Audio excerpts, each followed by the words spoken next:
जमीन खरेदी करत असताना किंवा प्लॉट खरेदी करत असताना आपण काही महत्त्वाच्या गोष्टी लक्षात घेतल्या पाहिजेत.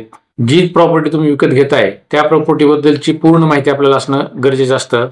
कायदेशीरदृष्ट्या ती प्रॉपर्टी कोणाच्या मालकीची आहे का, त्या जमिनीचा तोच मालक आहे का, या बऱ्याच गोष्टी आपण विचारात घेणं गरजेचं असतं. मित्रांनो, बऱ्याच वेळा असं होतं, पॉवर ऑफ अटर्नी आधारे बऱ्याच जणांना खरेदीचे अधिकार दिलेले असतात, परंतु ही पॉवर ऑफ अटर्नी दिल्यानंतर त्या पॉवर ऑफ अटर्नी घेणारा आणि देणारा याच्यामध्ये बऱ्याच वेळा मतभेद होतात आणि अशी जमीन तो पॉवर ऑफ अटर्नी घेणारा त्या मतभेदाचा पॉवर ऑफ अटर्नी घेणारा त्या पॉवर ऑफ अटर्नीच्या आधारे त्या मूळ मालकाची संमती नसतानाही किंवा त्यानं दुसऱ्याला पॉवर ऑफ अटर्नी दिलेली असतानाही सुरुवातीची ज्यानं पॉवर ऑफ अटर्नी घेतलेली आहे असा माणूस ती जमीन विक्री करण्याची शक्यता असते. त्यावेळेस अशा प्रकारच्या पॉवर ऑफ अटर्नी कॅन्सल केल्या जात नाहीत आणि त्याचं खरेदी खत होत असतं. तर या सर्व गोष्टीपासून आपल्याला वाचवण्यासाठी आपण कुठल्या गोष्टी खरेदी विक्री करत असताना लक्षात घेणं गरजेचं आहे किंवा आपण प्रॉपर्टी विकत घेत असताना कुठल्या गोष्टी करणं गरजेचं आहे याबद्दल आज आपण चर्चा करणार आहोत. नमस्कार मित्रांनो, मी ॲडव्होकेट तानाजी वाघमारे. आपण बघताय लिगल इन्फो MS25. मित्रांनो, चॅनलवर तुम्ही जर नवीन असाल तर चॅनलला सबस्क्राईब करा, व्हिडिओला लाईक करा आणि शेअर करायला विसरू नका. त्याचबरोबर तुमच्या कमेंट बॉक्समध्ये राईट डाऊन करा. तर मित्रांनो, बऱ्याच वेळा असं होतं की आपण आपल्याकडे कष्टानं जमवलेला पैसा असतो आणि हा पैसा कुठल्या तरी योग्य कामासाठी वापरला जावा किंवा आपली प्रॉपर्टी त्याच्या आधारे वाढली जावी यासाठी आपण तो पैसा जमवत असतो आणि त्या जमवलेल्या पैशामधून आपण एखादी प्रॉपर्टी खरेदी करत असतो. अशी प्रॉपर्टी खरेदी करत असताना आपण काही महत्त्वाच्या गोष्टी लक्षात घेणं गरजेचं आहे, त्याबद्दल माहिती घेणं गरजेचं आहे.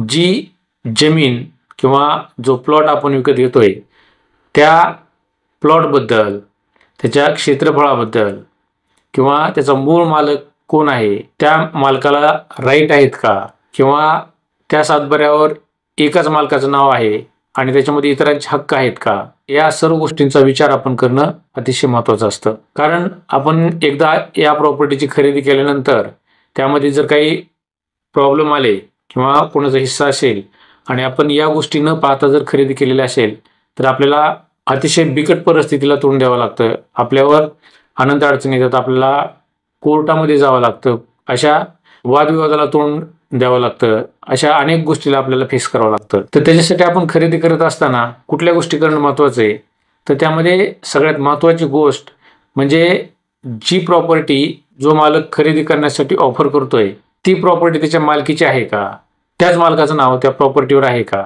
ही गोष्ट बघणं सगळ्यात अगोदर महत्त्वाचं असतं. मित्रांनो, बऱ्याच वेळा असं होतं की काही प्रॉपर्टीला एकाच व्यक्तीचं नाव असतं, परंतु त्याच्यामध्ये बहिणीचे हिस्से असतात, भावाचे हिस्से असतात आणि केवळ त्या प्रॉपर्टीला त्या एका व्यक्तीचं नाव असतं.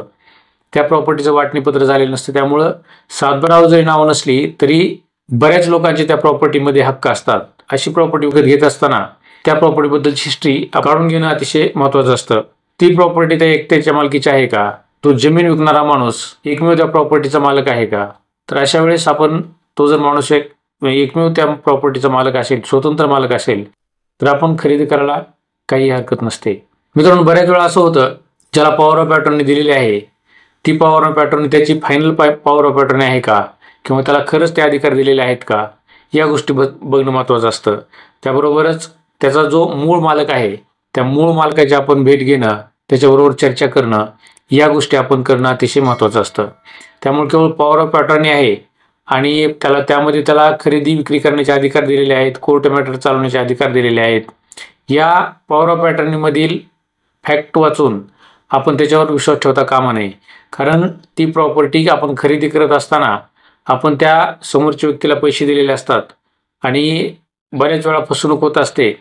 पॉवर ऑफ अटर्नी देणारे लोक काही वेळेस बोगस पॉवर ऑफ अटर्नी करण्याची शक्यता असते किंवा त्यांच्याकडून ते अधिकार काढून घेतलेले असू शकतात. अशा वेळेस आपण त्या पॉवर ऑफ अटर्नी बरोबरच जे मूळ मालक आहेत त्याच्याबरोबर चर्चा करावी. त्याचबरोबर त्या प्रॉपर्टीमध्ये इतर कोणाचे हक्क आहेत का, या गोष्टीही बघणं महत्त्वाचं असतं.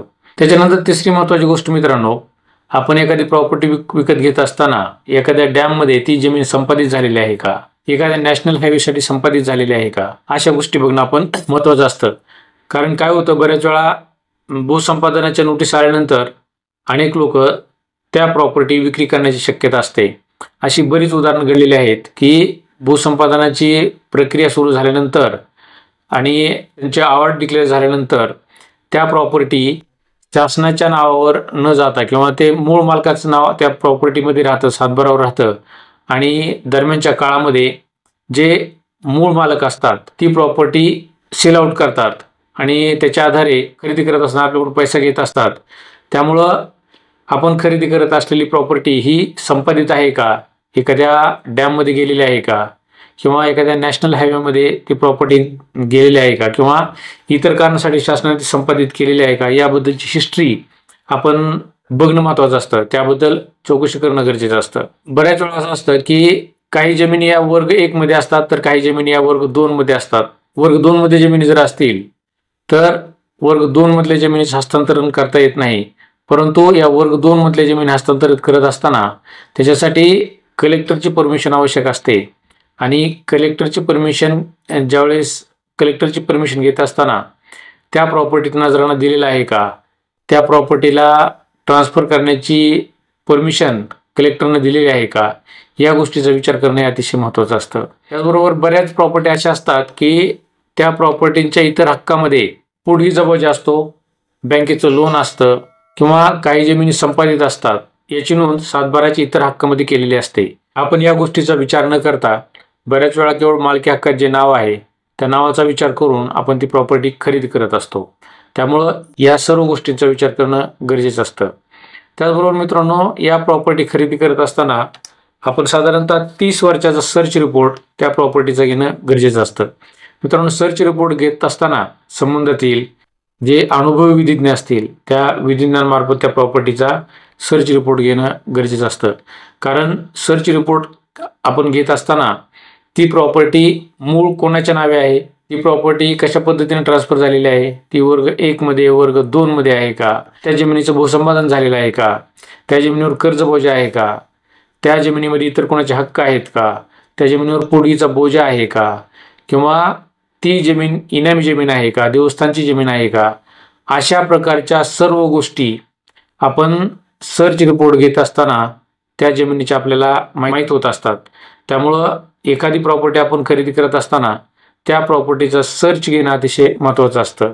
समजा मित्रांनो, आपण 2 एकर प्रॉपर्टी विकत घेतोय आणि 2 एकर प्रॉपर्टी आपण ज्यावेळेस विकत घेतो त्यावेळेस त्या जमिनीमध्ये गेल्यानंतर किंवा तो जो मूळ त्या जमिनीचा मालक जो असतो तो सांगत असतो की ती जमीन सातबारावर जर 2 एकर असली तरी ती जमीन 2 एकर 10 गुंठे, 2 एकर 15 गुंठे भरते. म्हणजे तिचं क्षेत्रफळ जास्त असतं. क्षेत्रफळानुसार तो व्यक्ती आपल्याकडून खरेदी घेत असताना पैसे मागत असतो. मित्रांनो, याच्यामध्ये सगळ्यात महत्त्वाची गोष्ट अशी आहे की क्षेत्र सातबाऱ्यावरच्या क्षेत्रापेक्षा प्रत्यक्षात जास्त जरी क्षेत्र असलं तरी ते क्षेत्र आपल्या मालकीचं होत नसतं. कारण आपण आपल्या सातबाऱ्यावर ज्या प्रमाणात क्षेत्र आहे, आपलं जेवढं क्षेत्र आहे तेवढ्या क्षेत्राची खरेदी आपल्याला करता येते, तेवढं क्षेत्र आपल्या नावावर होतं. त्यामुळं एखाद्याकडे सातबारापेक्षा जास्त क्षेत्र असेल तर एखादा व्यक्ती जर जास्त क्षेत्राचे पैसे मागत असेल तर जास्त पैसे देण्याची गरज नाही. कारण त्यावेळेस आपली जी खरेदी होत असते ती खरेदी केवळ आपल्या सातबारावर जेवढ्या क्षेत्राचा उल्लेख आहे तेवढ्या क्षेत्राची खरेदी आपण करू शकतो. त्याच्यापेक्षा जास्त क्षेत्राची आपल्याला खरेदी करता येत नाही. त्यामुळं सातबारावर असणारं जे क्षेत्र आहे त्या क्षेत्राच्या प्रमाणामध्ये किंवा ते क्षेत्र आहे तेवढ्या क्षेत्राची खरेदी होत असल्यामुळं आपण तेवढेच पैसे त्या व्यक्तीला देणं गरजेचं असतं. मित्रांनो, आपण शेतजमीन खरेदी करत असताना सगळ्यात महत्त्वाची गोष्ट म्हणजे भूमी अभिलेख कार्यालयामधून आपण त्या जमिनीचा टोच नकाशा घेणं अतिशय महत्त्वाचं असतं. कारण टोच नकाशाच्या आधारे आपल्याला आपल्या आसपासच्या लोकांचे जमिनीचे गट नंबर मिळत असतात. आपल्या आसपास चारी बाजूला ज्या 4 बाउंड्रीज आहेत, आपल्याला कोणाच्या 4 बाउंड्रीज आहेत, पूर्वेला कोण आहे, पश्चिमेला कोण आहे, दक्षिणेला कोण आहे, उत्तरेला कोण आहे, याबाबतची माहिती मिळत असते. त्यामुळं खरेदी करत असताना आपण त्या प्रॉपर्टीला व्हिजिट करणं महत्त्वाचं असतं. त्याचबरोबर त्या प्रॉपर्टीचा टोच नकाशा भूमी अभिलेख कार्यालयाकडून घेणं तेही तितकंच महत्त्वाचं असतं. त्याचबरोबर त्या जमिनीमध्ये आपण व्हिजिट करत असताना आपण आपले जे शेजारी आहेत त्या शेजाऱ्यांबरोबरही त्या जमिनीबद्दल चर्चा अवश्य करावी. कारण त्या जमिनीबद्दलची हिस्ट्री आपल्याला त्या शेजारच्या लोकांकडून मिळत असते, त्या जमिनीच्या शेजारच्या लोकांकडून मिळत असते. मित्रांनो, जमीन खरेदी करत असताना बऱ्याच वेळा असं होतं की व्यवहार 10 लाखामध्ये ठरलेला असतो आणि त्या जमिनीचं जे गव्हर्नमेंट व्हॅल्युएशन असतं म्हणजे शासनाकडून निघालेलं जे व्हॅल्युएशन असतं ते व्हॅल्युएशन 4 लाख, 3 लाख, 5 लाख अशा प्रमाणात ते व्हॅल्युएशन असतं. कमीत कमी स्टॅम्प ड्युटी बसावी, कमीत कमी त्याची नोंदणी फीस यावी, यासाठी आपण जे व्हॅल्युएशन असतं त्या व्हॅल्युएशनवर आपण खरेदी करत असतो. पण बऱ्याच वेळा असं होतं की त्या जमिनीबद्दल काही वाद उत्पन्न जर झाला तर आपण दिलेली 10 लाख रुपये रक्कम ग्राह्य धरली जात नाही. तर आपल्या खरेदी खतावर जी रक्कम असते ती रक्कम कोर्टामध्ये ग्राह्य धरली जाते आणि तीच रक्कम ही खरेदीवरील खरी रक्कम असते. त्यामुळे आपण खरेदी करत असताना ज्या रकमेला आपण खरेदी खत घेतलेलं आहे तीच मार्केट प्राइस आपण आपल्या खरेदी खतात नोंदणं महत्त्वाचं असतं. मित्रांनो, खरेदी करत असताना सगळ्यात महत्त्वाचा पार्ट म्हणजे आपण ज्यावेळेस खरेदी खत लिहित असतो म्हणजे खरेदीचा जो दस्त लिहिला जातो तो दस्त आपण अनुभवी विज्ञाकडून तो ड्राफ्ट तयार करून घ्यावा. त्याचबरोबर त्याच्यामध्ये असणारा जो मॅटर आहे तो मॅटर काय लिहिला आहे किंवा कशा पद्धतीने लिहिला आहे या गोष्टी पाहणं महत्त्वाचं असतं. खरेदी दस्तामध्ये कुठल्या कारणासाठी जमीन विक्री केलेली आहे याचा उल्लेख त्यामध्ये केलेला असतो.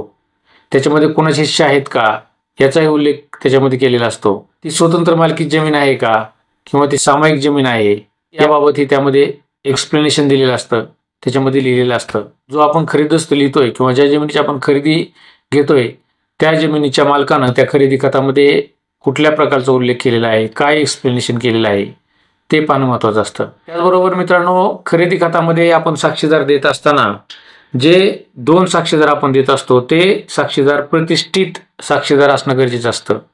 कारण बऱ्याच मॅटरमध्ये खरेदी खत कोर्टामध्ये चॅलेंज होतात. खरेदी खत रद्द करण्याची काही वेळेस वेळ येते. कोर्टामध्ये दावा खरेदी खत रद्द करण्यासाठीचा दाखल केला जातो आणि अशा वेळेस आपण खरेदी दस्तावर दिलेले साक्षीदार ते लोक प्रतिष्ठित नसतील तर आपल्याला बऱ्याच वेळा वेगवेगळ्या अडचणीला सामोरं जावं लागतं.